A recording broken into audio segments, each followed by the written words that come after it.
my park today. I brought a mic to make sure, like at my local park, I brought a mic to try to make this audio sound legible. It might work, it might not. We're gonna try. I even tried to make a nice, interesting background. It was kind of stimulating to the eyes. I have nothing really on my mind. I just wanted to get out of my house because I literally spent the whole of yesterday doing nothing but being in my bed, and I'm like, and then I wonder, like, then these are the moments where I'm like, okay, perhaps that could be why I'm constantly sad, depressed, and anxious about everything. So I'm trying to better myself. I'm even going to a ballet class tonight at 7 p.m. But today my goal is just to like get out the house and just do anything. It doesn't matter what.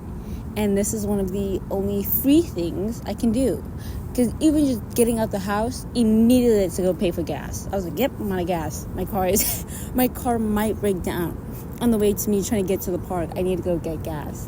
And I was like, okay, my ballet class, which I know I'm going to do because it's a form of exercise, something that's still like an activity, and I can meet people and all that fun jazz. I'm trying to socialize, y'all. I'm trying to be a social girl. Let me turn this off because I'm going to just keep staring at myself. Your girl is attempting to socialize, have a thing where I just do things. So I'm going to go to ballet class today. And I'm also, I'm in this weird, I'm not going to get deep into it because I don't want to get myself excited about it and it not fall through. But I'm applying to transfer to colleges that I really want to go to. And one of them is a school that's near me. Other schools are like out of state. I'm not gonna, anyway, but I was dealing with a lot of that yesterday, so I was literally like in my bed just like filling out applicants and like trying to get in contact with a counselor. And anyway, so then I was like, okay, today I'm just gonna try to do anything, just be by just do and go out and be by myself and do anything. And now I'm like in this position, I have nothing to talk about. But this is great because it's also like people walking past. This is great for my trying to get over my social anxieties and just being like, fuck it kind of thing. But I have nothing to talk. I was sitting here, I was driving here because I was like, okay, I'm gonna like film this video and like talk. I was like, I have nothing to talk about. There's nothing really. Okay, like I was recent. Oh, yeah, this is so not important and not tea, but this is one thing I was watching recently, actually. So, something I watched recently that I really love is the first Scooby-Doo movie, which came out in, I don't know when. I should look it up. Give me a second. Yes. Oh, my God. It came out in 2002, so it's exactly my age. It's 22 years old now. And it's the famous 2002, the first Scooby-Doo, like, live-action movie. And this movie, I watched it again, tens across the board. Okay, this is so like this is like something I could have like written a script about, cite my sources, made a good argument about, but I'm just gonna go over the top of my head based on my experience of watching the movie. It's a phenomenal movie. It's so campy. It's a sense of like, and also maybe because Freddie Prinze Jr. Hold on. Like, give me 2 seconds. I hate to be that girl, but there was no way I was going to say Freddie Prinze Jr. with my Invisalign in it. It's going to sound right. So, maybe because Freddie Prinze Jr. is in both movies, so it's like an easy correlation in my brain. But I think even without the exclusion of him as an actor, that era of like late 90s, early 2000s, like She's All That, I guess Scooby-Doo, the movie, and I'm sure I can like list, at the moment I'm blanking, but I can list like a bunch of other like extremely campy movies where it's like the humor is just, it's like in the set, it's in the costuming, it's in the like, it's like there's humor in like every aspect of it, and it's so unserious. It's so, and that's why when like they do like reboots of movies that came out during that time, like I hate to even like pick on this because it's such like low hanging fruit, but like the He's All That reboot with what's her name, Addison Rae, it was so like lifeless and boring and just shit and like not good. And I think there's like a level of campiness and sincerity, and the biggest thing when watching like the Scooby-Doo movies was quality that is being missed in a lot of movies that come out right now. Like good, like in just the costuming alone. I highly encourage, it's on Netflix right now, to go, if you're in the US, or get a VPN. Go ahead, I don't know, or just just do whatever you want.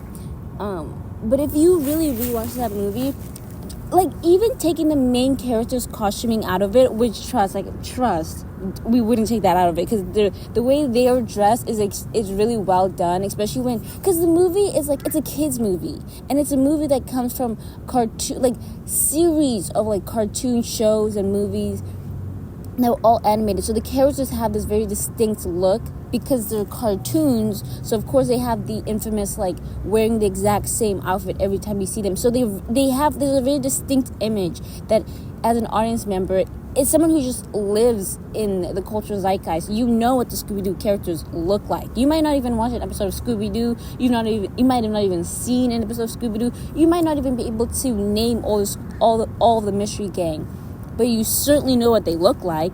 And taking that aspect, I don't know who the costume designer was in this movie, but even, this is my point about quality, even looking back at like removing the main characters, removing all of the mystery gang, and just looking at the quality of the background characters, it's so early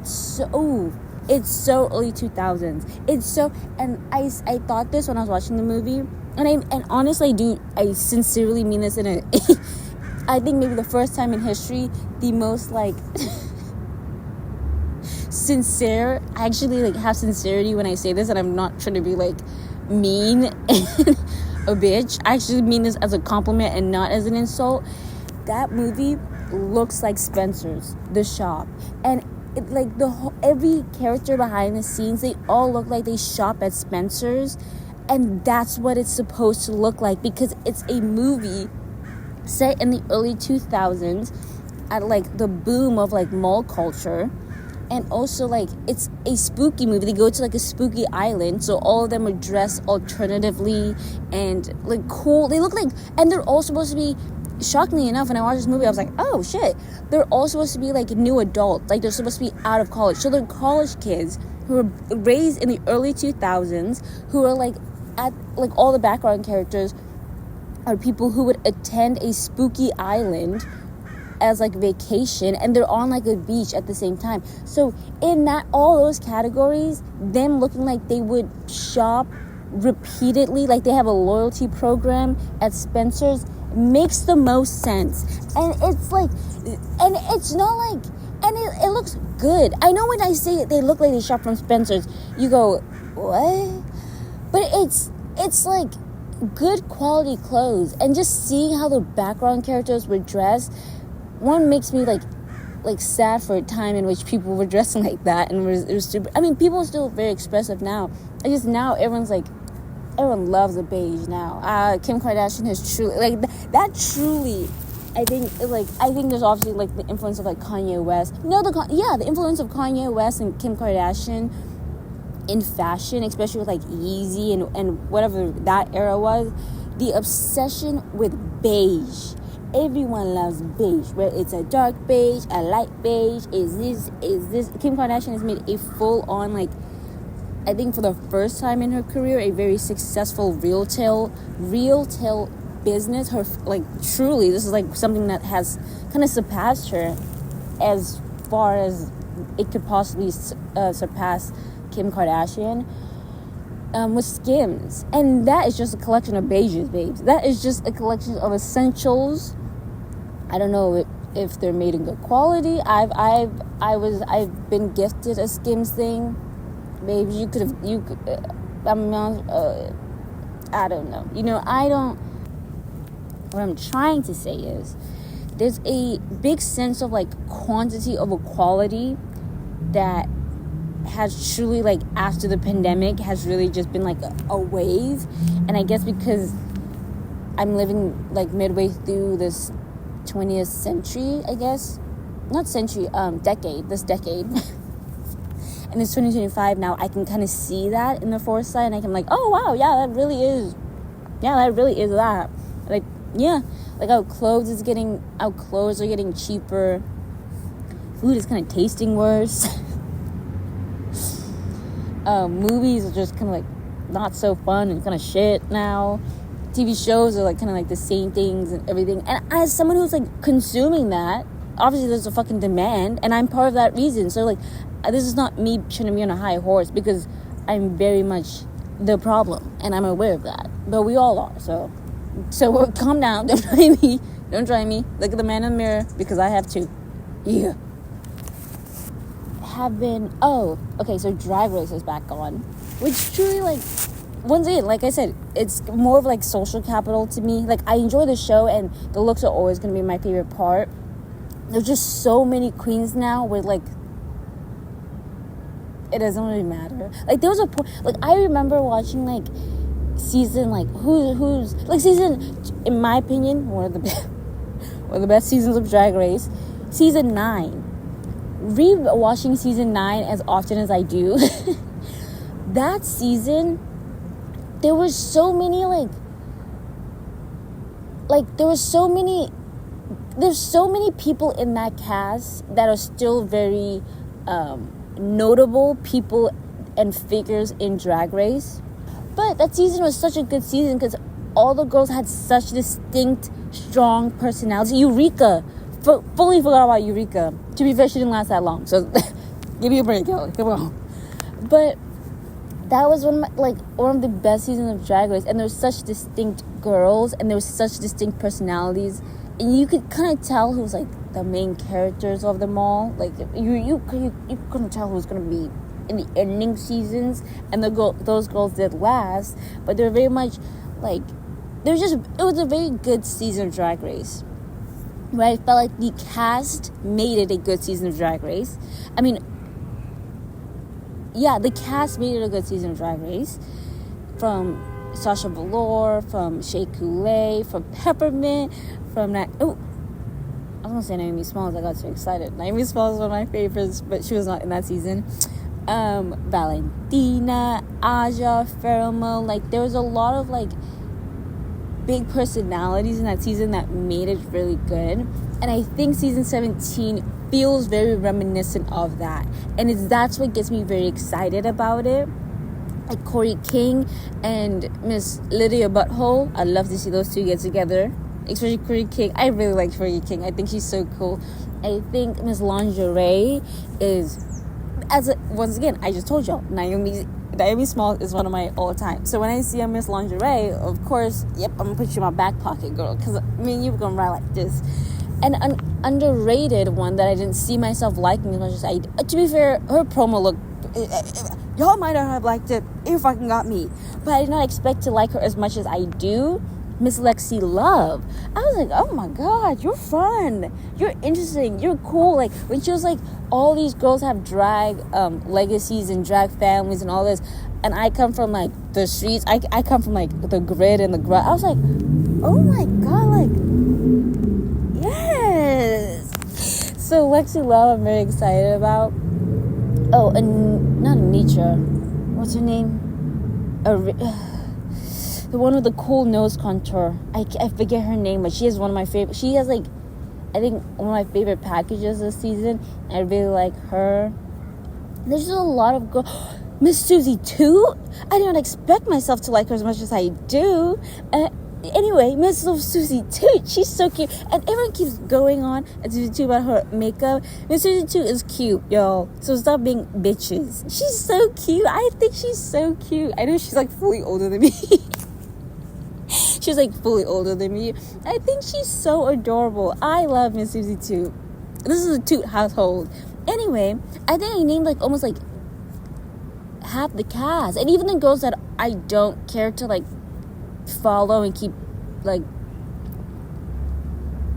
I'm not fucking who they don't know who I am. Like, the girls I don't like, I'm like, oh yeah, I probably won't be following you after the show. Like, I feel bad. I don't want to name names. Never mind. But even like the girls I'm not as interested in, I'm like excited about. And I just think this is going to be a good season of Drag Race, which I'm very excited about. And because Drag Race has fully formed my personality, I am also a big sibling rivalry fan. And I love Bob and Monet. Bob and Monet are my top two drag queens, my top two like favorite kind of content creators in general, or just like people on the internet that I know. But Bob and Monet, trust, babes, the amount of car rides I've had with these two motherfuckers just bickering in the car. In my head, me, Bob and Monet, and Jacob were like this. We're like this. All four of us are like this. It's not reality. But I listen to them so much, and I think I know like too much about these people's personalities when they don't even know I exist. But I do love Bob and Monet. They are like one of my all-time favorite internet people, or people I like, or like celebrities or drag queens, whatever you want to call them. And Naomi's also my true love. Naomi's like one of the first like queens I really fell in love with. Like I watched her in season 8, which is crazy because anyway, I always thought she was so pretty. I was like, she's so pretty, like in and out of drag, which is crazy because somehow Naomi has grown up after season 8, and it's like, anyway, not the point. Back to what I'm trying to say is that as a sibling rivalry fan, it's very exciting to watch Drag Race. And then I'm also watching, because obviously Bob and Monet also have a recap show of Drag Race. So I'm watching that, and if that's not fucking enough for me, Monet is also hosting the pit stop, so I get that. And if that's not fucking enough for me, Bob is on Traitors. And not only is Bob on Traitors, Bob is, spoiler alert, a traitor. And Danielle, I love reality TV. I watch Survivor, I watch Big Brother, I watch Drag Race, I watch Traitors, I watch these motherfucking shows, I watch Hell's Kitchen. That's how low the bar is for me. And I'll watch it, I don't give a damn. And Bob, who's like one of my all-time favorite like little people, is a traitor on Traitors. And Danielle, when Danielle was casted on this thing and they announced it, in my head, I was like, okay, in the perfect world, Bob and Danielle are gonna be traitors. But it's like, that's not gonna happen. Like, that's just not gonna happen. But never underestimate hopes and dreams, because it did happen. And when I tell you, when Ellen placed his hand on Bob and Bob became a traitor, I got up on my feet and was yelling at the TV. Because it was like, yes, of course. And I love Bob, and it's just gonna be such a good season of TV. And I love that Bob and Danielle are like this, like that, because they're my two favorites. They're who I love.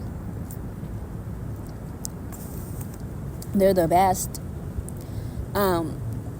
Fact. And so the fact that they're like this, I'm like, okay, period. I feel like it's just indicative that I probably get along with them as well. I mean, it's a public space. Like, do whatever you want. Do whatever you want. And then, in case I didn't,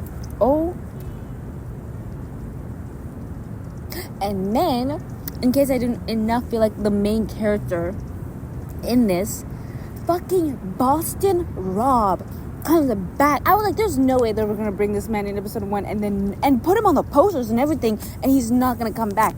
I didn't expect him to come back the next episode. I didn't expect him to come back in episode 2. I was expecting him to come back like halfway through or something. I'm happy they did, but it feels like my worlds are colliding, because I like Boston Rob. Would I put Boston Rob in the same room as Bob the drag queen? Probably not. Would I have them have to work together and expect that to go well? Probably not.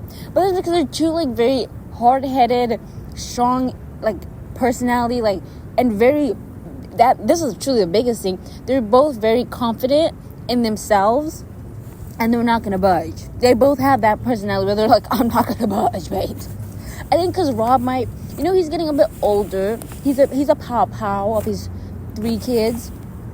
Maybe he's developed like, go ahead, like, where he's like, you know what, go ahead, I don't give a fuck. So it's interesting to see how him and Bob are gonna work together.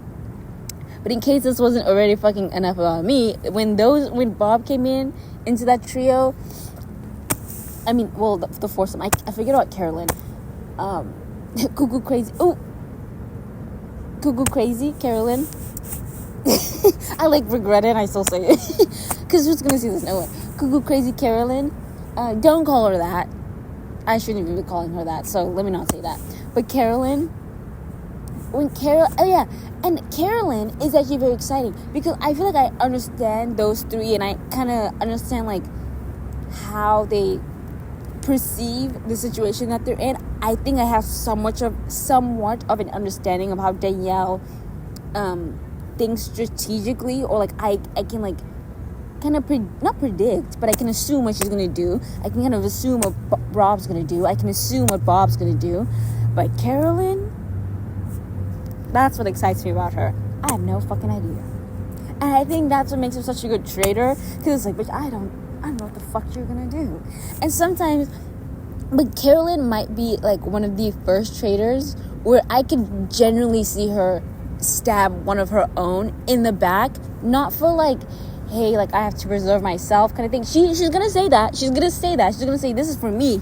I have to do what I have to do.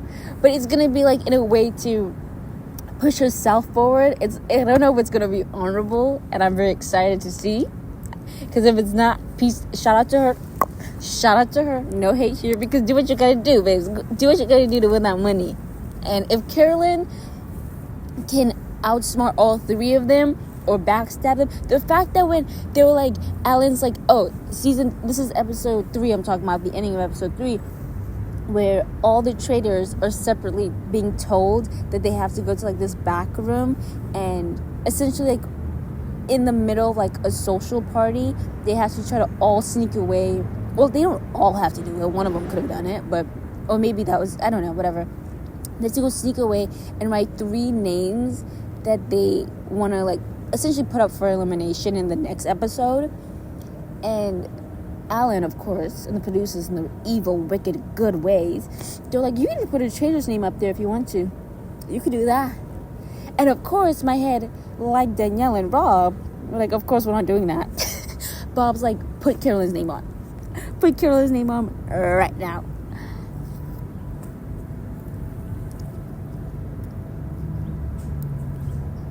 Put Carolyn's name on. And they're like, why would, no, we're not putting the traitor's name on. And Bob's like, put Carolyn's name on it. They're like, no, we can't put it. They're like, hey, I forgot what he says, but essentially, like, I don't give a fuck. He doesn't say I don't give a fuck, but he's like, who cares? Or like, he's like, what's Carolyn gonna do? Yeah, that's what he says, actually. Bob, she goes, what's Carolyn gonna do? And it's like, oh, babe, this is like, they not, and you're ready to put Carolyn's name on the line for no reason. There's so many, there's like a laundry list of motherfuckers you can pick from right now. And the fact that this second you're given 3 options, one of them is your own buddy traitor who you have to work with. Oh, and I was like, oh, if Carolyn finds out that Bob even like, which I feel like that will very much, if not, I don't know if it would be Danielle. I very much could see Rob telling whoa, this is a lot of names. Rob telling Carolyn that Bob wanted to put her name down on the list. I could see Rob doing that. Whew. And I'm very, once Carolyn, because Carolyn already feels kind of like left out, not in the group, not taken serious, which is like fair, because babes, I don't think you're taken serious. I think you are left out in the group. Like, shout out to you, that is fair. Your assumptions are not wrong. But I feel like once Carolyn gets the validation or the confirmation, not a big word, like a 3rd grade vocabulary word, once Carolyn gets that confirmation that, babes, you're in the bottom. They're thinking of you in the bottom. Like, you're not what they're thinking about like this, in a way that's important to your survival. They're not concerned about it. Once Carolyn fully confirms it and sees it, or maybe in her head she feels validated by that, oh, I'm thrilled to see how she's gonna act. Because I feel like she is that, like, I hope she proves me wrong. Actually, I kind of hope she proves me right. I think she is that type, like, oh, I would rather we all not win than for you bitches to win. Truly, I think she is I would rather we all not win than you bitches to win. Like, I would rather I make sure none of you bitches win than for you bitches to get that win at the end of it. Like, real talk. And I think Carolyn might be about that. Anyway. Oh my god, I've been chit-chatting for a minute. But anyway, that's it. Today was nice. It was very therapeutic. Today is, what is today actually? January 14th. It's 3 o'clock. Oh my god, I've been doing this for like a hefty minute now. And I'm gonna go maybe get food. I'm gonna go shopping actually. Because, no I won't. No I will. I'm gonna go shopping. Probably not gonna buy shit. Oh, or settings. No, I don't know what else to do. I don't watch the end of YouTube videos. When I see the end of YouTube videos, like, if you're like, when I see this part of a YouTube video, babes, lock out. Next one, queued up the end. Oh, the other one's already queued. Trust.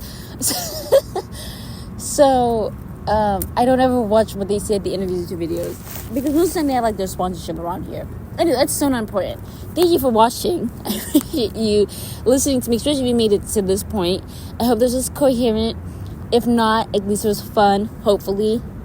And like and subscribe and comment what you think. Comment if you're watching Drag Race and what like girls you like. Comment if you're watching Traitors. Tell me what you think about the Traitors strategy so far.